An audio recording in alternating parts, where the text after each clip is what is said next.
Hoje nós temos uma grande verdade a ser proclamada: Jesus é a luz que dissipa toda qualquer cegueira e todas as trevas, a cegueira física, a cegueira espiritual, e é a luz que dissipa as trevas do mundo. Na caminhada catecumenal, é o domingo da luz, da alegria. Caminhada catecumenal é um processo. Talvez você vai falar, mas o que quer dizer caminhada catecumenal? O que é isso, padre? Uma palavra difícil. Cada vez mais nós temos que nos adaptar a esse termo, porque não se fala mais só batismo, crisma, eucaristia, só os ritos da iniciação cristã. Agora, inclusive, o encontro dos bispos da CNBB deste ano será exatamente o que nós chamamos de processo da iniciação cristã, processo catecumenal, catecúmenos, aqueles que estavam sendo preparados para ingressarem no cristianismo. Os que estavam fora da igreja estavam num processo de adentrarem a igreja, por isso catecúmenos. Catecúmenos, o batismo, catecúmenos, a primeira Eucaristia, e aqui muitos adultos não fizeram o catecumenato, a caminhada, porque no casamento deram uma enrolada no padre, eu vou fazer, e até hoje não estão crismados. E aqui, meus irmãos, é aquela história: você quer enxergar ou você quer tatear? Você quer ver com lucidez, ou como um outro cego disse, vejo como que árvores que andam. Processo catecumenal. E no processo catecumenal, nós temos esse encontro com Jesus, que é a luz do mundo, a luz que nos é dada. Começa na primeira leitura. A primeira leitura, nós estamos falando de luz, nós estamos falando de Jesus Cristo, nós estamos falando de Deus que cura a cegueira física e cura a cegueira espiritual. Mas não esqueçamos, assim como a entrada na igreja é um processo, a santificação é um processo, nosso processo de cura da cegueira espiritual é um processo. O problema não é estar no processo, o problema é como nós emperramos no processo. Vocês já viram aquelas máquinas, aquelas engenhoca? Vamos lembrar uma de moer cana. Quem lembra daquelas máquinas? Que tem uns dentes, não são assim? Ou, é mais fácil, corrente de bicicleta. Tem que ajustar. E eu diria que nas mãos de Deus, nos colocando nesse caminho, a quaresma, caminho seguro de conversão, rumo à vitória de Cristo. Estamos numa engrenagem, onde Deus nos leva para a santidade. O grande problema é que por falta de graça, que é o Espírito Santo, da graça, não nos abrindo a graça de Deus, tem hora que a gente trava. O processo é bem-vindo. Ninguém fica santo do dia para a noite. Ninguém consegue enxergar a luz do dia para a noite, é um processo. O problema é quando trava, e a pessoa não vai, e é capaz de arrebentar, e não vai para frente. A primeira leitura, é clássico texto, nos fala de Samuel. Samuel é um apóstolo ou um profeta? Profeta. Ah, meu Deus, graças a Deus, profeta. E ele foi com óleo de chifre para ungir o rei de Israel. Foi na casa de um homem chamado, é muita coisa, né? Que tinha vários filhos, não tinha? Vamos ficar com isso. E ele foi para ungir um dos filhos. Jessé apresentou para Samuel aquele que, segundo o seu pensamento, Jessé de Belém era um homem mais parrudo, mais bem afeiçoado, segundo o olho do pai. Bom, deve ser você, meu filho, vai lá que você vai ser rei de Israel. Samuel diz: não, não é isso não. E diz o porquê: não olhes para a sua aparência, nem para a sua grande estatura, porque eu o rejeitei. Às vezes nós olhamos equivocadamente, nós olhamos a estatura, e às vezes a gente fica com medo. Não estou falando do tamanho do homem, não, estou falando do tamanho do problema. Não estou falando do tamanho do filho de Jessé de Belém, estou falando da distância. Nós começamos a valorizar demais a pedra, valorizamos demais o obstáculo, e o Senhor diz: não olhe não. No caso, eu o rejeitei. E aí vem a máxima, diz Javé o Senhor: não julgo segundo os critérios do homem. O homem vê as aparências, mas o Senhor olha o coração. Repita isso: não julgo segundo os critérios humanos. Por favor, não julgo segundo os critérios humanos. O homem vê as aparências, o homem vê as aparências, mas o Senhor olha o coração. Mas o Senhor olha o coração. É a diferença. A partir dali, o texto diz, e o problema de uma homilia é que às vezes as pessoas escutam e não entendem, você tem que repetir. Samuel pede: todos os seus filhos estão aqui? Não, está faltando um, mas é um meio malacafento, deixa lá. Vai buscar, nós não vamos sentar enquanto ele não chegar. E chega Davi. Michelangelo fez inclusive a estátua de Davi. O próprio texto diz que não deve ser muito alto, porque o outro era mais alto, mas era de olhos bonitos, ruivo, de uma bela aparência. Mas Deus não olhava a aparência, Deus olhava o coração. E apesar de ser um homem bonito, mais bonito era o coração de Davi. Aqui é importante. A pergunta é: como que Deus me olha? E como da mesma forma Deus me olha, e como que eu olho os outros? Pela aparência?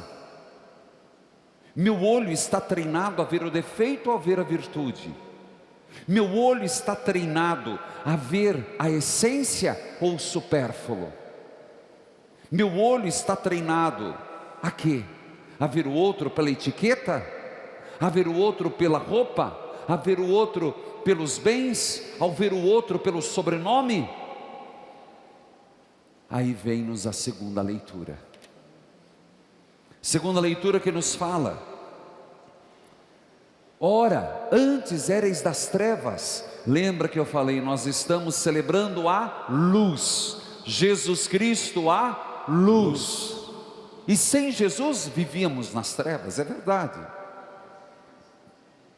Agora devemos viver como os filhos da luz. Como filhos da luz. Então o que é viver como filho da luz? Deixar a cegueira. Vou parar aqui no meu raciocínio e tenho que pular para o Evangelho. Jesus encontra um cego de nascença. Pena que o retiro é só dia 1º e dia 2. Como eu queria que dia 1º e dia 2 de abril caísse um evangelho como hoje.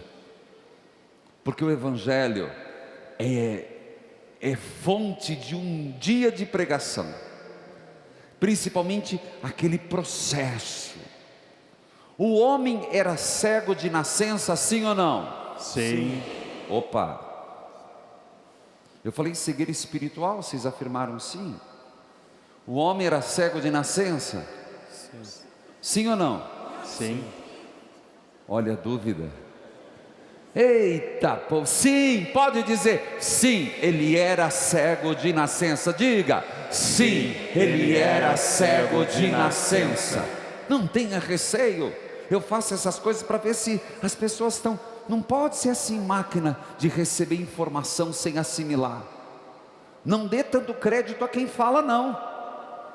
Tem muita gente falando coisa que não presta.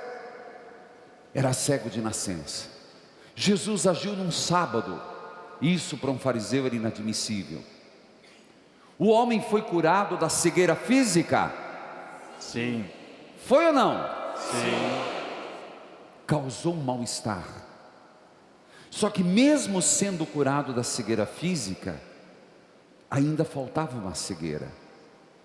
Tanto que uma vez curado nos olhos, ele deixou de ser mendigo. As pessoas olhavam para ele e já olhavam diferente. Tanto que quase não o reconheceram. Porque ele enxergava e não enxergava, não. Porque o olhar mudou. Antes, cego, pecador, mendigo, sujo, nojento. Olho aberto, mudou. Ué, mas não é mais pecador? Você está vendo que é olhar pelas aparências? O mesmo de olho cerrado era o mesmo do olho aberto. Mas antes carregava o peso, o estigma de ser um pecador. Cuidado com os nossos juízos temerários, porque cego guiando cego é abismo na certa. Mas as pessoas o viram diferente. Ele não mudou a aparência, mas já o viam diferente. Momentos depois, ele que pensou ter sido curado, passou pela segunda maior cura, maior que a primeira. Samuel e o cego estão no mesmo nível. Sim, Samuel enxergou uma coisa, viu a aparência, Deus mostrou o coração. O cego de nascença, um profeta me curou. Mas Deus queria mais. Queria que ele chegasse a curar a cegueira do espírito e perceber que a maior cura não foi dos olhos. Você acredita no Filho do Homem? Me mostre. Me mostre. Já não tinha visto Jesus? Me mostre para que eu creia. Percebe o processo lento? Às vezes o milagre acontece na minha vida, na sua. Se não precisa ser um milagre público que vai ser colocado no jornal, mas pequenas libertações, curas que Deus vai agindo, sinais que Deus vai nos dando. O sinal não é para ficar no sinal. Aquele milagre tem um porquê, como o sofrimento tem um porquê. Às vezes cura maior nos espera. Às vezes Deus nos manda só o aperitivo e a gente se sacia, Ele espera, não come demais não, porque ainda vem a janta. O cego achou que era suficiente. Você crê no Filho de Deus? Me fala quem é, eu vou crer. Foi quando Jesus disse: você está diante dele. Veja,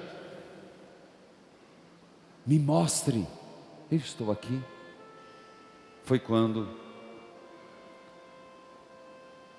tu está vendo, é aquele que está falando contigo. Ora, percebe que um outro olhar, a cura maior acontece agora, porque aí sim ele diz: eu creio, Senhor, eu creio, e se prostrou. Um cego mendigo para um homem livre. O encontro com o profeta, um cego curado, um homem salvo, encontrou Jesus. Eu não sei em que processo você está, eu tenho que me avaliar e perceber em que processo eu estou. Se eu apenas estou diante de Deus, pedindo coisas, pedindo, se não é uma dor de cabeça, é um desemprego, se não é um desemprego, meu Deus, é uma ladainha sem fim, enquanto substancial não pedimos. A salvação, a felicidade, o enxergar as coisas de Deus. Vamos avaliar onde estamos, e no meu raciocínio, tenho que voltar à segunda leitura, para completar a homilia de hoje. para que nós avaliemos em que estágio estamos desse processo do encontro da luz, quem nos ajuda muito é São Paulo aos Efésios. Não vos associe às obras das trevas, porque as obras das trevas não levam a nada. Antes, desmascarai-a. Do contrário, para saber em que processo estamos, vivei como filhos da luz. Aí vamos nos perguntar: será que eu sou o cego físico? O cego que encontrou o profeta? O que foi curado espiritualmente da cegueira e já encontrou Jesus? Um filho da luz vive a bondade, a justiça, a verdade, e discerne o que agrada ao Senhor. Desperta, tu que dormes. Ter os olhos e não enxergar não é o suficiente. Desperta, tu que dormes, que o Cristo está diante de você vivo, numa luz sempiterna. Desperta, tu que dormes, levante dentre os mortos, pois sobre ti o Cristo resplandecerá. É mais um passo para a vitória em Cristo. Encontrá-lo ou deixá-lo de vê-lo como profeta, para vê-lo como verdadeira luz. Amém.